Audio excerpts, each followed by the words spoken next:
Back on the road again. Oh dear. There's going to be a clicking in the background. Now that clicking is the forward-facing camera in this unit that's broken. I have reported it. I actually defected this vehicle for the same reason a few days ago. Last week actually. The thing is, the company that comes in to sort the cameras out, all that kind of stuff, they take their sweet time. They only bother coming on site if there's a few jobs to do. Whatever. So unfortunately the camera was just clicking away because it's broken. Now that doesn't really faze me because, as you guys know, I've got my own 2 cameras, so I don't really have to worry too much. But the other drivers, there was an accident not so long ago, and basically one of our guys was sitting stationary at a roundabout. I'm not going to give too many details away for obvious reasons, but he was sitting at a roundabout, and a horse box, and I don't mean a trailer, I mean an actual horse box, a class 2 horse transporter, was in the middle lane, came screaming down the middle lane, cut, and went straight down the front corner of an Actros. Ooh, obliterated it, had to be recovered. And the guy driving the horse box was going on about how it was one of our guys' faults. Oh, you were obviously in the way, you obviously cut your lane, all that kind of stuff. And fortunately his crash cam was working, and they replayed the footage, and that was it basically. The guy driving the horse box didn't have a leg to stand on. So they do come in handy. But unfortunately, like everything else, they do break. At the moment, all I'm off to is Medway.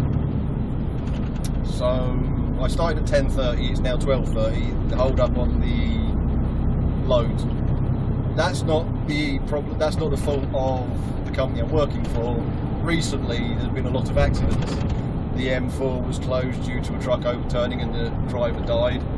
The M11 was closed due to a truck fire and fuel spillage. Loads of roads got closed yesterday, and of course it's had a knock-on effect. Loads have been held up, not been able to be delivered, drivers running out of time, yada yada yada yada. And of course that knocks everything back, that knocks all the deliveries back. So at the moment they're just trying to get all the deliveries out. So I don't have my usual 10:30 run, Reading, Didcot, Wellingborough. I've got a Medway, so back to Medway I go. The A12's been a bit of a pain recently. It looks as if the last bout of roadworks on the roundabout where you go off the M25 onto the A12, it looks as if when they put it all back together, all the traffic lights and sequencing the traffic lights, they've done the sequencing wrong. So the issue there is that it just jams up the M25 completely. If you have a roundabout with traffic lights on to control the traffic, they have to be sequenced a certain way, which is why sometimes you'll approach somewhere at the dead of night and perfectly clear, and all of a sudden the lights in front of you will change to red and you'll be like, what the hell? That's because they're sequenced. Now there's one thing I do want to pick up at the moment, because it bugs the hell out of me, because people do it when they're behind you as well. Traffic lights are not light sensitive, okay? They are not light sensitive. There are no sensors in traffic lights that are light sensitive, because what would happen in the middle of a sunny day? Think about it. When you approach traffic lights, if you look at the tarmac, you'll see these little shiny black lines, square boxes kind of thing, in stages across the lights. They're the sensors. You roll over those, they sense you are there. Flashing your lights does not make traffic lights change. It really doesn't. I don't know when that started, I don't know why that started, but it really doesn't make a difference. It's the sensors in the road. If you look at the tarmac, you will see them. I wanted to get that off my chest, but here we go. Here we go. Just getting up to cruising speed. But the thing is, lights are sequenced, and if the sequencing is changed, put back wrong after some roadworks or something like that, all hell breaks loose, literally. And recently the A12 has been mullering the M25 in both directions, and that's no accidents, no road closures, that's just the sequencing has been altered and knackered. So something needs to be done about that in the not too distant future, and I hope it is done. But there we go. But no, I wanted to get that thing about traffic lights off my chest, because I drive home at night in the dark. Well, over winter in the dark, and most of the time in the dark because of when I finish. Oh, itchy nose. And I could be sitting at traffic lights and the car behind me flash, flash, flash, flash, flash. That's not going to change the lights, you silly sod. Okay, to anybody who thinks that. Look at the traffic lights. In the middle of the day, look at the traffic lights. Can you see any sensors on them? No. There's no sensors hidden behind the bleeding lenses. Just look at the road. There's sensors in the road. So, there you go. That's what those little lines are. They're not join lines or something like that. There'll be little boxes. Shiny black lines, basically. Just a square box, a couple of lines across like that. You may even have seen a few of them through the forward facing at the moment on the floor. I don't know whether it's going to have picked it up too well. They are sensors. Either traffic counting sensors, volume sensors, or just sensors for the traffic lights. Okay, flashing them doesn't work. Just so as you're aware. Because it really just annoys me. I don't know why. There's no reason it should annoy me, especially when I'm following somebody going it really it doesn't make a blind bit of bloody difference. If you've slowed down and started flashing and the lights have suddenly changed, it's because you've rolled over the sensors and they've altered and there's nobody waiting to go the other way. It's not because you're flashing, you're just knackering your bulb for no apparent reason. So there you go. But anyway, off to sunny Medway. I shall do those roundabout bits again that I mentioned in the last one. And there was another junction. I should have carried on. I should have carried on, but I didn't. It was my own stupid fault. But you go round all the roundabouts and you go down the hill. As you saw, I started going down that slip road. Well, the roundabout at the bottom is another one. It's really sharp if I want to take the first exit, so I'll try and get that today. Well, I'll just leave it recording and try and get them today. But I just kind of went, yeah, and that was about it. And I just did the rest without really thinking about it, and I should have done something. So that's why the footage ended where it ended. So I'll leave it going today. But yeah, all I've got is Medway, and then it's straight back. I might have a second run, although I started at 10:30, it took 2 hours to leave the yard. By the time I get to Medway, tipped, I'll most likely have a break at Medway before I leave. That'll bump me straight back into the rush hour. So chances are it's going to be 8 hours by the time I get back anyway. Because the average Medway, because of traffic and Dartford crossing, is usually about 5.5 to 6 hours. But if I've had 2 hours in the yard, so I might not get anything other than the Medway today. But like I said, that usually happens when a couple of roads have been closed, just because everything backs up. And so you guys will have to get used to this. If roads are closed and you're going in expecting a normal run, expect that run to be delayed or changed. Just because the products haven't got there, it just hasn't worked. Now today it's nice and sunny, so when I'm going over the Dartford crossing, I'll actually do real-time footage and most likely a little chat of whatever I can think of, because yesterday I just sped it up because of the rain. It was absolutely pointless trying to talk, because all you heard was of the rain against the windscreen, which is why that was sped up. But anyway, I shall most likely see you when I get to the Dartford crossing. I don't think it's going to rain. Strong possibility. Oh yes, how did I forget this? How did I forget? I met one of the people who watches me on YouTube today. He drives for the company that we rent kit off of. I'm not going to go into details about who they are, again, obvious reasons. But yeah, I was walking across the yard and he's like, "You're that bloke who does YouTube, aren't you?" And I'm like, yeah. And so we had a little chat, and he's the first person I've ever met who's seen my YouTube, I've met in real life. And it's odd. It's really odd.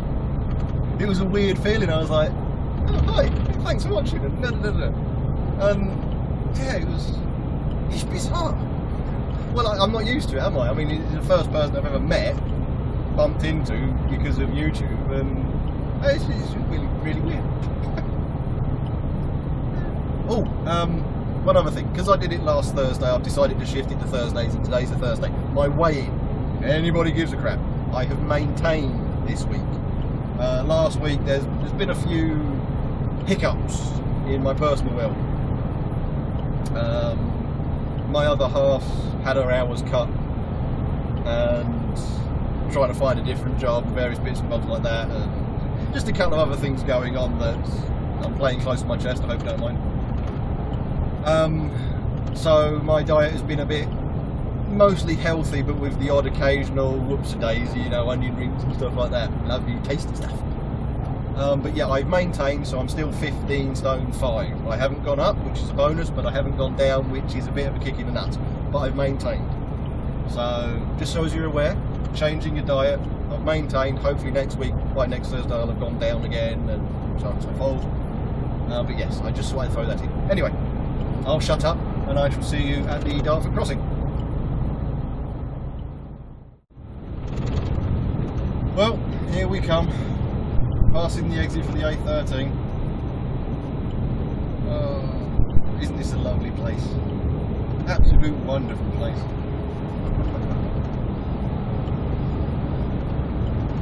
This is the best thing with it, people trying to change lanes quickly and squeeze in because, oh well no, we need the A13. Whoa. And they whiz in and out like BMW down there. I just saw him whiz in and out. And then of course you've got foreign drivers who are all over their lane for no apparent reason, with bits hanging off their unit. It's the joys of this place. And to be fair, since they've started doing all these roadworks, these lanes have got thinner. I'm sure these lanes have got thinner. Oh, here we go. And the issue is that BMW just went straight across all the hazards. I saw it at the corner of my eye. I don't know whether the camera picked it up, but and then you got truck drivers doing that.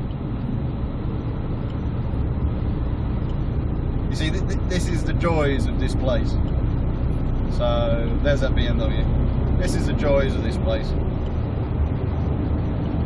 It's almost like lane discipline and road legislation. It means nothing round here. So anybody who's never done the Dartford area and all this kind of stuff, the Dartford crossing, M25, the Thurrock services, exits, all that kind of stuff, trust me, it's a whole different world round here. You just gotta be on the lookout for everything. That's the be all and end all of it, to be fair. Since they've taken the tolls away, the bridge has got really good. It's literally free flowing. It's just this junction and the other junction that joins, and obviously that one that leaves, that causes the chaos. And of course I think that's what they're trying to rectify at the moment with all this building work.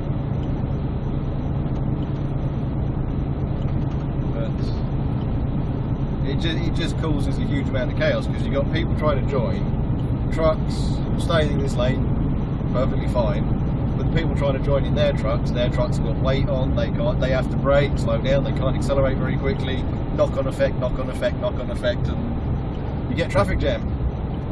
And then everybody in a traffic jam is trying to change lanes to get there quicker.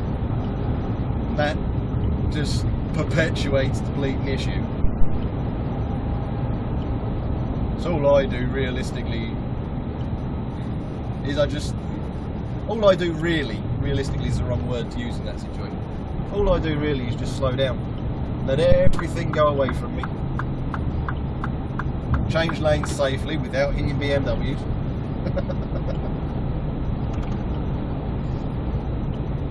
And I'm basically, well look, I'm driving on an empty road, aren't I? Okay, I've got vehicles going past me, but they're not holding me up, they're not causing me any issues. Nice and simple. Now I've got a fleet board on this one, and I know a few people that watch me have fleet boards on their vehicles as well. Now obviously I reset everything when you put your card in, you reset everything, it resets between drivers. But I made sure it was reset. And what I'm going to do is I'm going to read out my scores, because obviously it starts off 100% and then it deviates depending on how you've been driving. I'll read out my scores come the end of the day. Usually I'm above about 80%. I'm anywhere between 80 and 100%.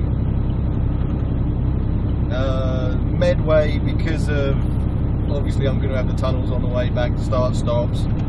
No roundabout junction with all the traffic lights and the start stops there and the people coming here, there and bloody everywhere, and the chances you're going to have to use your brake at the last minute. Certain runs you're going to struggle to get above 80%, but yeah, a bit of forward thinking you can probably do it.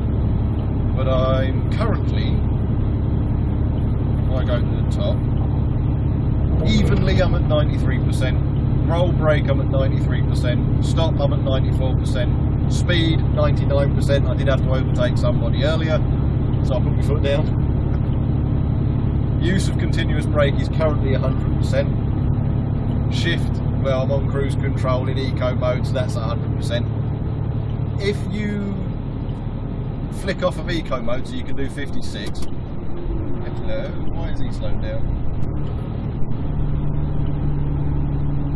So that you can do 56, your shift will drop to 50%. Okay? And that's when you come out of eco mode. So that's 100% in eco mode. Use of accelerator pedal is 89%. Again, taking off, pulling away from the yard. Just bits and bobs like that. And again, I did have to overtake somebody, so I did for it. And my truck check. Now, I've always been curious about it. I think that's more shutting your engine off when you're stationary.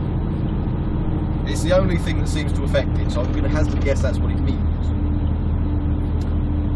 That's 89%, but then I have been building up air pressures. So it's a bit unfair, that one, because I've picked up a trailer, virtually no air in it, I've had to build my air tanks up, because I'm sitting there revving, I'm not shutting off the engine. There we go. I'm not shutting off the engine, and of course it's going down, down, down, down. So it's a bit unfair on that one. But that's 89 at the moment. What that will be by the time I get back, I mean, look at the opposite carriageway. That's what I'm going to be sitting in on the way back, but it's going to be basically rush hour when I'm sitting in it. That's going to knacker me. But there you go, that was the Dartford crossing. And now you've got trucks going past you on this one. You've got cars who are like, oh, what speed's he doing? I don't know. I'll crawl away. Okay, I'm in front of him. Woo! And then of course I've got to be in that lane, so let this guy go past. He can't go anywhere because there's a truck trying to overtake him, so it's not his fault. I'll knock off my cruise con, slow down a little bit, nobody behind him. There you go. Back on the cruise con. The easiest way of doing that. But there you go, that was the Dartford crossing. And a little bit on the fleet ball. I shall most likely see you at my destination. Oh, no. Remember. I shall see you when I'm doing the roundabouts and bits and bobs like that.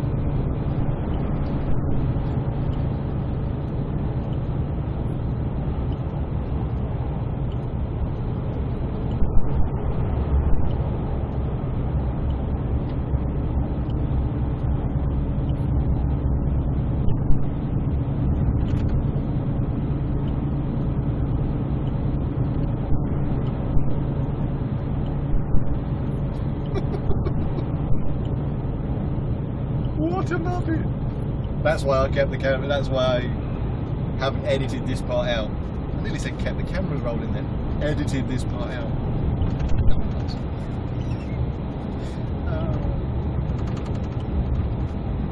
Impatient truck drivers are the most dangerous road users of all.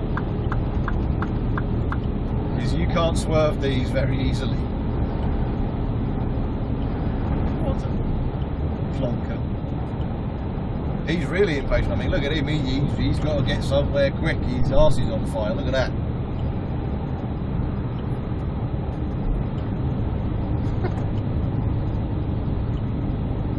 Does amuse you, doesn't it? And then, of course, it's the same drivers that go over, and they wonder why. I don't know why I took over. It's not my bloody fault. Yes, it is. You're an impatient so-and-so. You're driving a truck. You can't do anything quickly in a truck. Right. Now I let it down.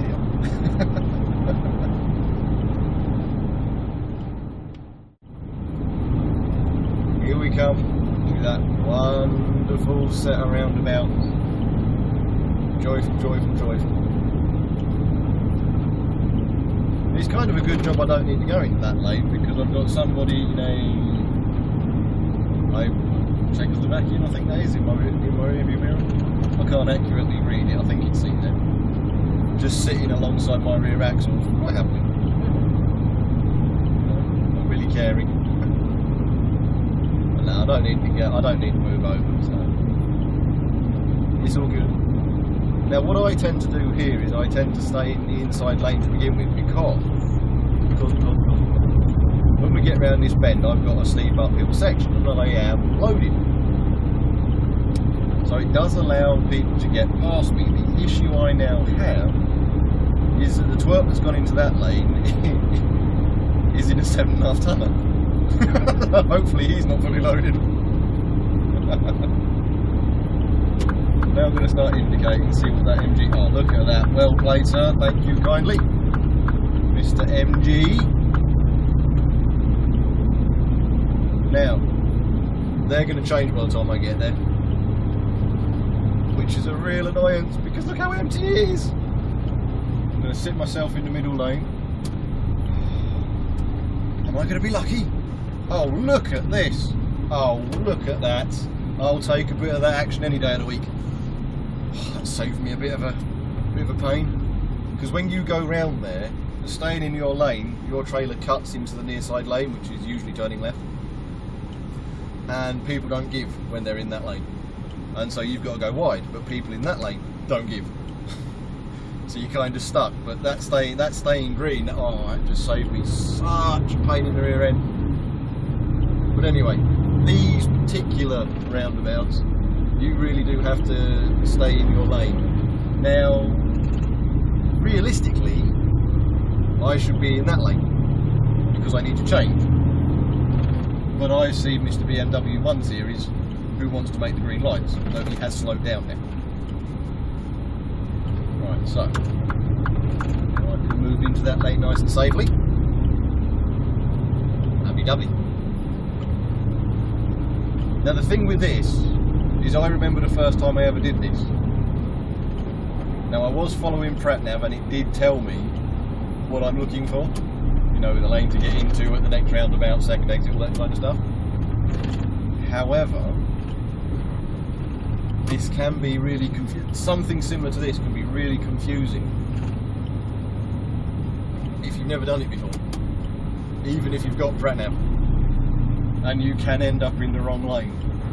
So you've got to try and have your wits around you. I mean, don't just rely on your PratNav. Turn that down because I don't need it that high. Don't just rely on your PratNav. Reason being is in these situations you need to look at your signs, you need to look at the road markings, and you obviously, if you've got a PratNav, you need to be listening to what the PratNav's saying, not looking at the PratNav. So you've got to keep your wits around you. Now this is kind of annoying in that there's nothing around. Oh, here comes some cars now. But yeah, as you just saw from that class one, I don't know how much of that you saw, but he was in the near side and he went straight into the second lane. That caused a bit of commotion from what I could see. But here we go, here we go, here we go. So I always stay as wide as possible because my trailer is going to cut, and I don't want to force people in that lane to cut into the other lane, even though they do. The reason being is you don't really want to cause an accident. Now, this is where I cut off last time, just about to come down to here. I'm not going to do it this time, I'm going to remember. Woohoo! Now, coming down to here, as you can see, you've got the traffic lights. Now, I need the first exit, and it is a tight bend. If I try and make this first exit in the near side lane, I'm not doing it. Okay? You just won't. So I start indicating, and I put myself in the middle. That line is going down that side of me. Okie dokie. Now I slowly take all the speed off, all the speed off. There's a couple of reasons for that. First of all, if the lights change and you're loaded going downhill. The other reason is, what about blues and twos coming from the right? If I go powering through that, I'm going to make the green light, and an ambulance suddenly appears, I'm 35 ton going downhill at speed. Put it this way, the people in the ambulance are going to need an ambulance and the fire brigade, and I'm probably going to need them as well. The other thing is, if it's a fire engine going that way, that's truck versus truck, that's fatality. That's you're gone, see you later, bye bye. And you can't really see because obviously that's going under a bridge. Anyway, I'm going to cut off here because I don't want to show you the store for obvious reasons, my new channel reasons. Notice how I didn't mention what happens if it's a cop car. Well, it's not going to hurt me. Anyway, I shall see you in a while.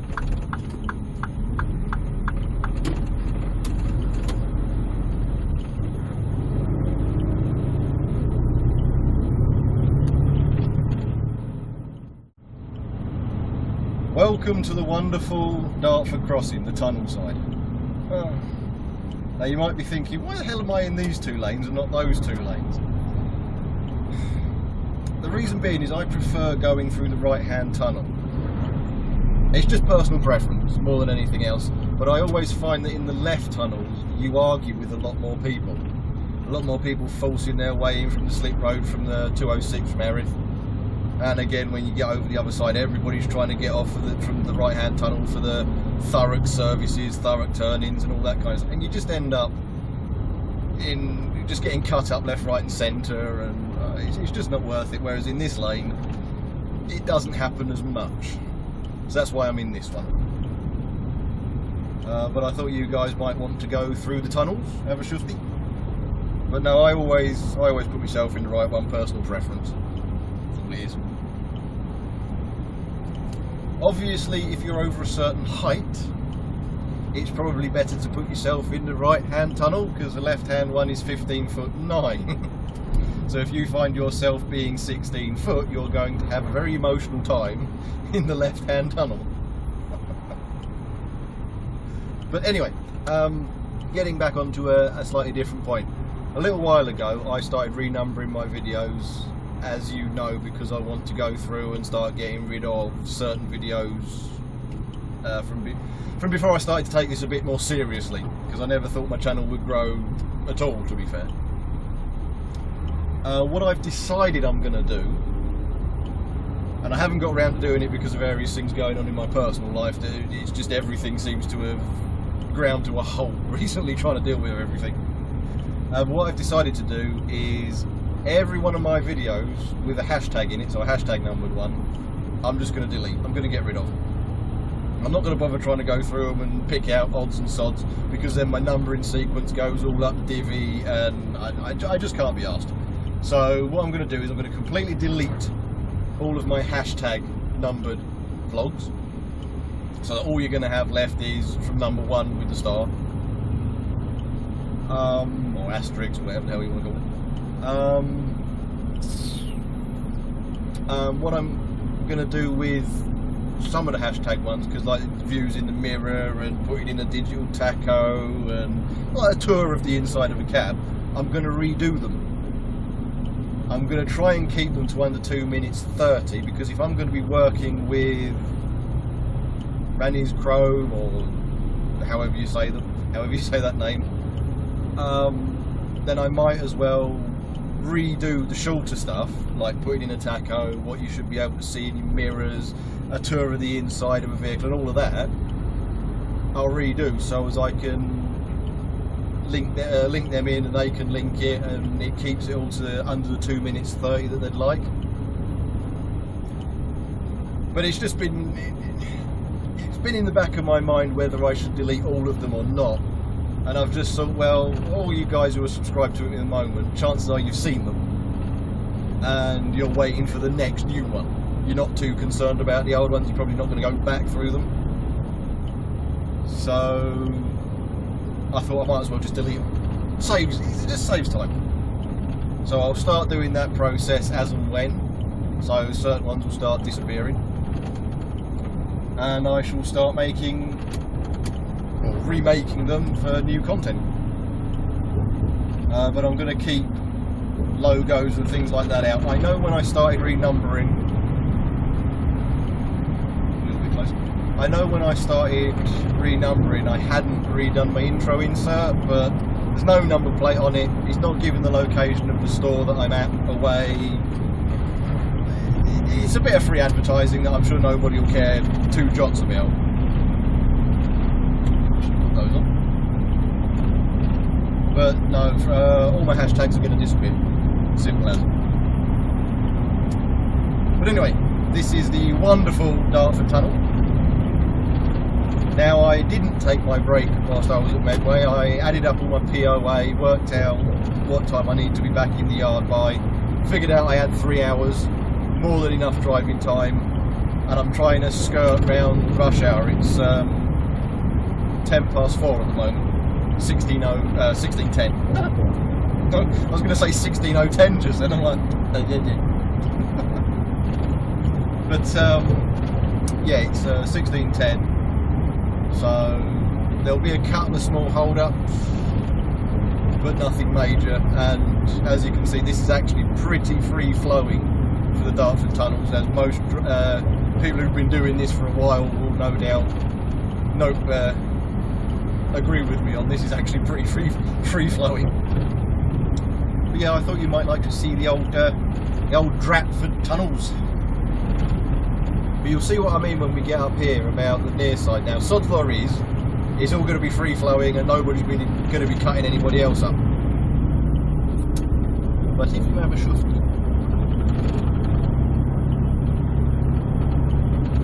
again, I am sorry for the ticking in the background. There's not much I can do about that knackered cam. But the thing is, these two lanes just continue onto the M25 nice and happily. Those two lanes are for the Thurrock services, Lakeside, other routes, as well as. And the right-hand lanes in both tunnels have a weight limit on 7.5 tonne.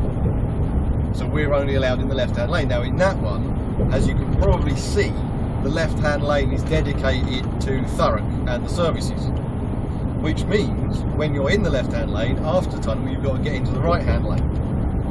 So you've got to hope that everybody around you is being nice. Add to that the queue you always get, and you can find yourself in a bit of a sticky situation. So I like to stay in this lane. Now please note, there is a solid white line and a broken white line together. If anybody is curious, the solid white line prevents me from crossing that lane. The broken white line, because it is on the left-hand side, means that anybody in that left-hand lane can legally come into this lane. I am not allowed to go into that lane, just so as you're aware if anybody's curious, because you're not allowed to break a solid white line unless it's in an emergency situation or you are otherwise instructed. So this one, we have to stay in this lane until that solid white line starts to break. Now, because of the A13 junction and the carnage that is always the A13 junction, it is far easier to just stay in this lane, because that one gums up, just comes to a stop, as you can no doubt tell.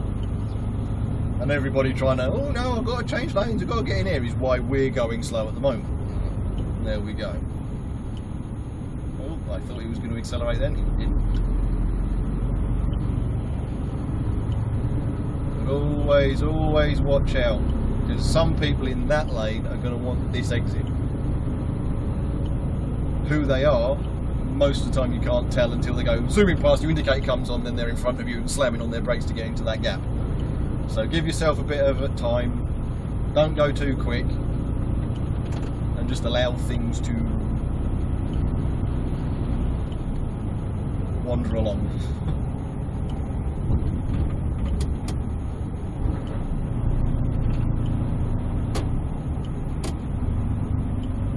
Yeah, there goes a van wanting that lane. There we go. Now it should just free up now. From here on out, it should be relatively free flowing. Always check in case somebody got stuck who didn't want to go that way. No, lovely, lovely. Now it should just be free flowing. But there's little hints and tips for you about doing the Dartford tunnels. If you're going through them, get yourself onto the right hand tunnel. It will save you a lot of heartache. So, there we go.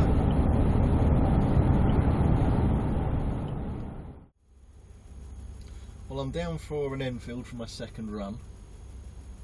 I'm just thinking about it really. I might as well end my day now because my vlog has probably drawn on a bit anyway. Like I said, I'd tell you what my Fleetball did now. I would have the ignition on, however, if I do, there is a continuous ticking from that, and I don't know how much it's being picked up by that, and it's really annoying. So I've written them down. On your Fleetball, you've got your even, your roll brake, your stop, your speed, your continuous brake, your shift, your accelerator pedal usage, and your truck check. Now, usually your continuous brake is obviously your engine brake.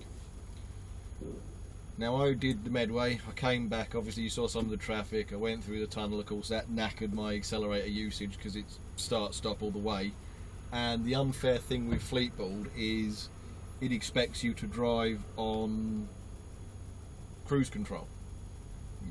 You can't always do that. So after a while of using the accelerator, all of a sudden you're not using it correctly, you're uneven, you're this, you're that, you're whatever. So that tends to drop for most people anyway. There are ways around it depending on the run you get. But anyway, I got even, so driving evenly, 92%. Roll brake, I've got 88%, again a lot of start stop. No real point in using your continuous brake in that situation. The thing is, if I leave the continuous brake on, I lose points on other things. Really bizarre, but whatever. Stop, i.e. how I come to a stop, all that kind of stuff. 85%, my speed was 99%, again I was on cruise control the majority of the time, so whatever. Continuous brake, I got 88% on it. The shift, well that was 100% because everything was automatic in eco mode. If you're not in eco mode, you're not going to score very well. Use of accelerator pedal was only 72%, like I said, that was always going to get hit. And my truck check, as far as I'm aware, the truck check is how long it takes me from coming to a stop to turning the engine off. I got 93%. So I got relatively good scores, a couple of low areas that I could improve on. And the reason I said it like that is because this site needs 9.6. It wasn't 9.5, it was 9.6. I did some working out. 9.6 miles per gallon is what they'd like to average. Well, I got 11 miles per gallon. And according to some of these things, I'm not good enough to do that. But there we go. But that's that anyway. I thought I'd share it with you because a couple of people do have Fleetball and a couple of people have mentioned, you know, questioned about do I have Fleetball and all that kind of stuff. So I thought I'd go through that. But anyway, that's the end of my vlog, not the end of my day because I'm off to do Enfield. So thanks for watching. Like, subscribe, share about, do whatever it is you usually do. And I shall see you in the next one. I do have a shift tomorrow at 12:30. So yes, I shall see you tomorrow.